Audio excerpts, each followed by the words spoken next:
Eu tô assim, é um negócio impressionante. Como que eu fui parar na televisão? E eu percebi que quando eu ia de busão para rádio, as pessoas começaram a me reconhecer. Isso aí mexeu, né? Isso aí vai, pô, legal, isso aí, legal tal. E aí eu tinha minha meta, chegar com 21 anos em São Paulo. O meu filho, ele tem descalculia e dislexia. Minha filha também. E aí, hoje tem um pouco mais de recurso, foram investigar de onde veio o problema. Mas de onde veio o problema, né? Quem é que tem problema cognitivo? E eu fiz alguns testes. A conclusão da profissional falou para mim, ela falou, eu não sei como você chegou aonde você chegou. Uma pessoa que não tem nenhuma dificuldade cognitiva tinha que se esforçar de 0 a 10, teria que se esforçar 10. Você teve que se esforçar 100. Uau. Só por causa da minha paixão pelo rádio. Eu gravava de 8 a 10 fitas por dia a minha vida inteira. Eu deixei de gravar e de treinar em casa microfone não faz muito tempo. Eu nunca fiquei distante de um microfone. Então, estava em casa sem fazer nada, ia pro microfone, vi um locutor que eu gosto, tentava fazer uma locução parecida com a dele. Assisti uma televisão, via a Hebe Camargo vendendo, tentava vender igual a Hebe Camargo. Eu sempre disse que os grandes foram os meus professores, eu nunca precisei pagar nada, porque eu aprendi olhando e treinando.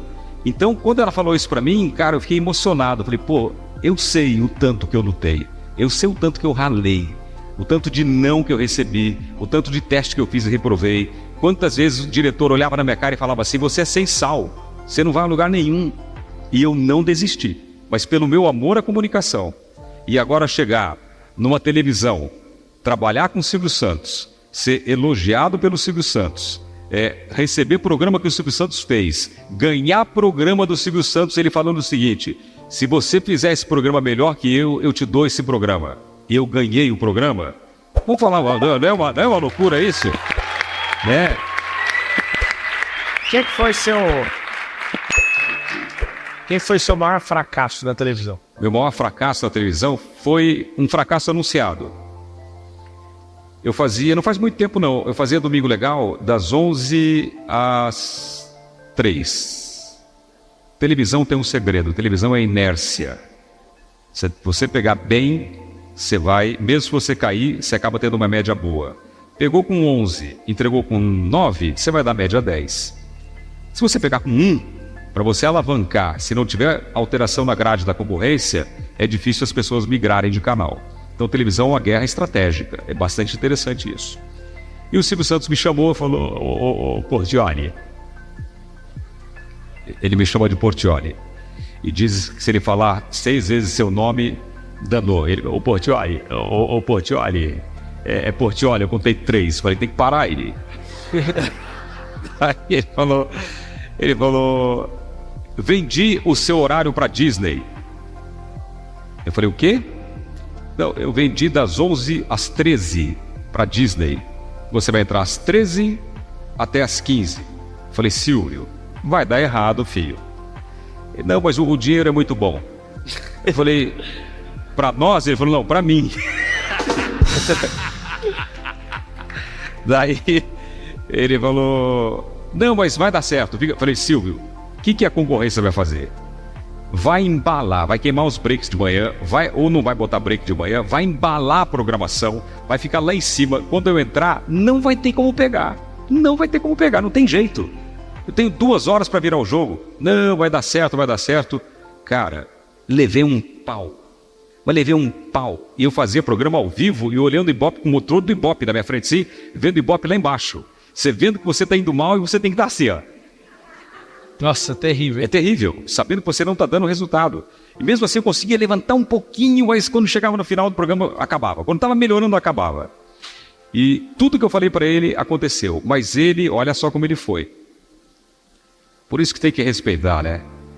Ele me deu, nessa época, o programa mais caro. Eu fui falar com ele, ele falou, tem um programa muito caro. Eu posso fazer? Ele falou, você pode fazer. Ele bancou o programa caro.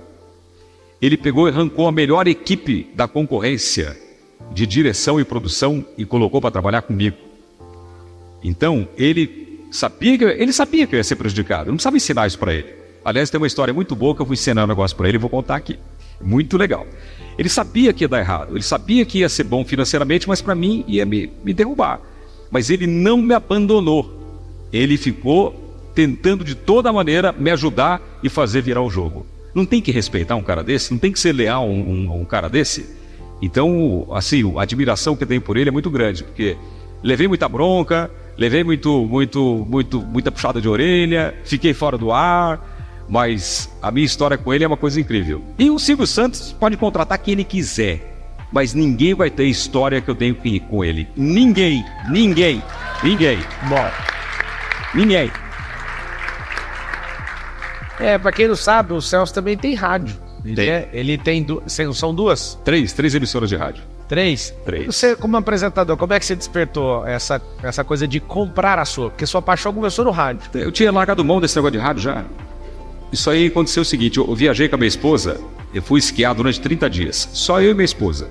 Meus filhos já estavam um pouquinho crescidos, a família deu apoio, ficou em casa e tal. E quando eu voltei, meu filho tinha 5 anos. 5 anos. E eu voltei ele imitando o Pica-Pau. Eu olhei igualzinho. De repente ele fez a voz de um desenho. Cara, eu me vi nele. Falei, eu fazia imitações. Ele tá fazendo imitações. E fez outra voz. Ele faz uma voz do Batman. Ele faz uma voz grave. Que o locutor da Globo Padrão, que é Dirceu Rabelo, que ficou meu amigo agora, é um grande amigo meu, ficou passado com a voz dele. Ele falou, meu, você tem que investir nesse menino. O que ele consegue fazer é um negócio impressionante, mas ele não quer saber. Aí eu comprei, pintou naquele dia uma emissora de rádio para comprar. Eu falei, meu filho vai trabalhar em rádio, vou comprar uma rádio para ele. Não tava forte as redes sociais ainda. Acho que nem tinha começado direito. E aí eu peguei e comprei uma emissora, mas pensando no meu filho. Falei, cara, ele vai querer trabalhar em rádio, vou investir nele. Uma coisa que eu queria há muito tempo, mas já tinha perdido essa vontade de ter emissora de rádio. E comprei uma emissora. O tempo foi passando, ele não se interessou muito por comunicação, pela timidez. Fez curso de DJ, mixa muito bem, eu também fui DJ, eu tive casa noturna. Eu falei, bom, tá indo mais ou menos no caminho, mas falta fazer o rádio. Daí um dia eu chamei ele, falei, na pandemia, falei, filho, seguinte, seu pai, eu posso te ensinar tudo que eu sei de rádio, técnica de microfone, como colocar a voz, como falar, como vender. Vamos comigo? Pandemia, você não está fazendo nada, tem estúdio aqui em casa. Ele está com quantos anos hoje? Agora está com 21.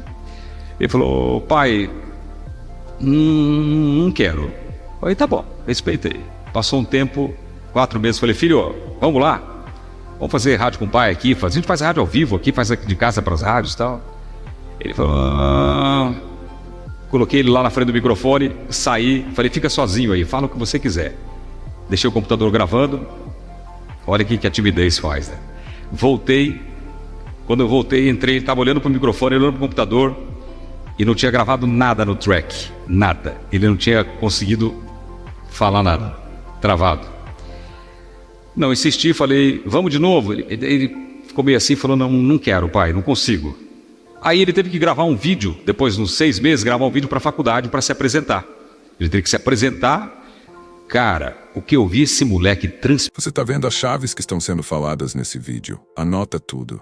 Irá precisar de tudo. Se fez sentido para você, não esquece de deixar o seu like e comentar aquela pessoa que precisa ouvir isso e compartilha para aquele amigo que não sabe o que fazer da vida. Inspirando. E demorou meia hora para gravar um vídeo. Eu disse para ele, filho, você tem que aprender o seguinte. A comunicação, a oratória é muito importante para tudo. Se amanhã você for DJ, se você for advogado, se você for médico, se você for farmacêutico, o que você for na vida, a comunicação é muito importante. Eu garanto para você que destrava. O seu pai era travado, o seu pai não conseguia falar. Eu estou falando aí há 40 anos, eu fui aprendendo. Vai na minha, destrava. Agora começou, está fazendo fono, está gravando umas coisinhas, eu acho que ainda vai decolar. Na minha opinião, tarde, porque eu acho que com 17 anos eu já fazia programa em primeiro lugar em rádio. Então, eu tenho uma história do primeiro lugar na rádio. Posso contar? Pode. Eu quando eu queria trabalhar em Curitiba, eu não consegui, né? Comecei no rádio lá, perdi e fui embora para Uberaba fazer jornalismo. Primeiro dia que eu cheguei em Uberaba, vou resumir tudo, hein, gente? Cheguei em Uberaba, para fazer a matrícula na faculdade, no shopping da frente do ponto de ônibus, assim, tinha uma pesquisa, quem é quem no rádio de Uberaba? Olha o destino.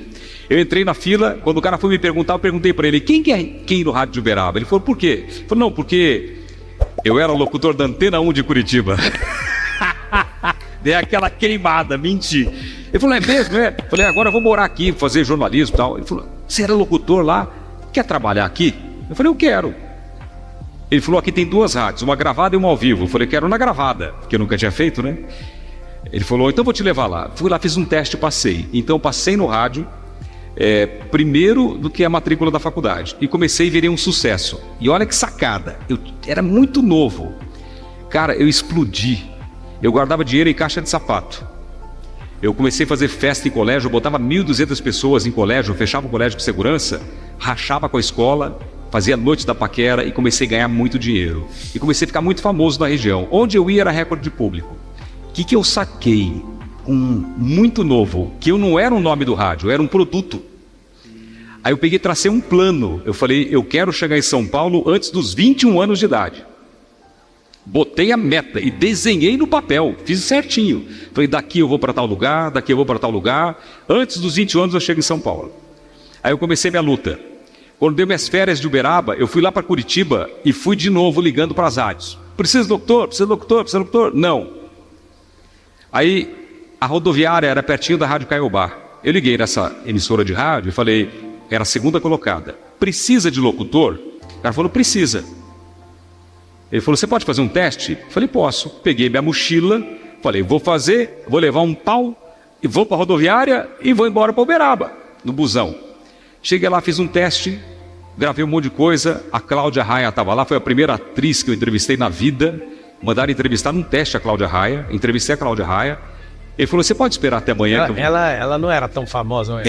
Era, estava no auge. Eu tremi na base, engoli seco para fazer a entrevista. Aí ele falou, você pode esperar até amanhã que eu vou falar com o diretor da rádio? Eu falei, bam, né? Eu falei, posso.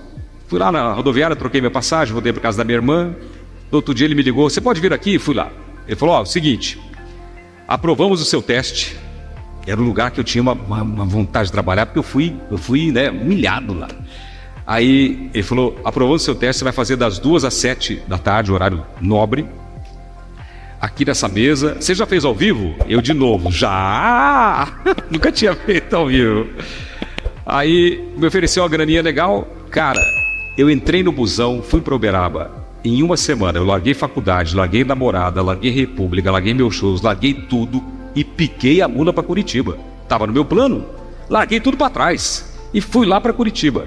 Cheguei lá, eu fui chorando a viagem inteira, mais pela namorada. O primeiro programa que eu fiz era uma foto dela do meu lado, fazendo o programa. Entrei no ar, antes de sair eu falei assim pro cara, antes de sair, né, que ele falou que eu passei, eu falei assim pra ele, aqui nessas picapes aqui eu vou mixar. Tinha um programa chamado Ritmos de Embalo. Ele achou meio estranho já, né? Falou, cara metido. Ele falou, pois é, a rádio está em segundo lugar há 7 anos. Eu falei, se eu vier pra cá, a rádio vai pra primeiro lugar. Você falou? Falei. O cara falou, que cara metido. Depois ele falou pra mim que torceu pra eu não voltar. Eu voltei. Cheguei lá, comecei a fazer programa, comecei a mixar. E nessa rádio não podia falar nome. Era proibido falar nome. Então você entrava, falava, Caiobá, você liga, é só sucesso. Desanunciava as músicas.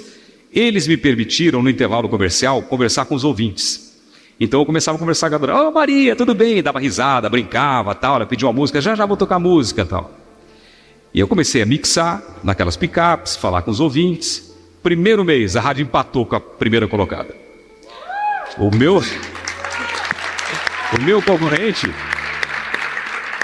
concorrente era um cara chamado Gil Álvares, que tinha passado num teste que eu havia reprovado. Segundo mês, a rádio primeiro lugar. Cara, foi um sucesso. Rádio primeiro lugar. Terceiro mês, a rádio aumentou a distância. E eu não entendia muito bem o que era isso. Aí, me deram aumento e colocaram para apresentar os eventos de shows da rádio. Me colocaram na televisão. Foi o primeiro programa de televisão que eu fiz. Eu não queria fazer. Eu falei, pode mandar embora, mas eu não faço televisão. Aí, quando foram mandar embora, eu tive que fazer. E foi legal. Que você não queria, então, ir para televisão? De jeito nenhum. O que era o medo? Medo de, não sei, medo de aparecer, medo, vergonha. Eu tinha quebrado a timidez no microfone, mas eu ficava escondido. Você meter as caras na frente das câmeras, todo mundo vê você. Cara, eu falava inglês tudo errado. Eu dava risada, levantava o pé, eu usava alpargata. Tudo diferente dos outros. Os outros eram tudo certinho. Eu pesava 60 quilos com essa altura. Eu tenho um vídeo, eu consegui um vídeo esses dias que eu tô com a camisa polo, manga curta, a manga vem aqui, ó. Eu tô assim, é um negócio impressionante. Como que eu fui parar na televisão? E eu percebi que quando eu ia de busão pra rádio, as pessoas começaram a me reconhecer. Isso aí mexeu, né? Isso aí eu falei, pô, legal isso aí, legal tal. E aí eu tinha minha meta, chegar com 21 anos em São Paulo. Obrigado por assistir esse vídeo, você é especial pra gente e toda essa sabedoria deixamos como forma de contribuição para o seu futuro. Nunca esqueça, depende mais de você do que dos outros.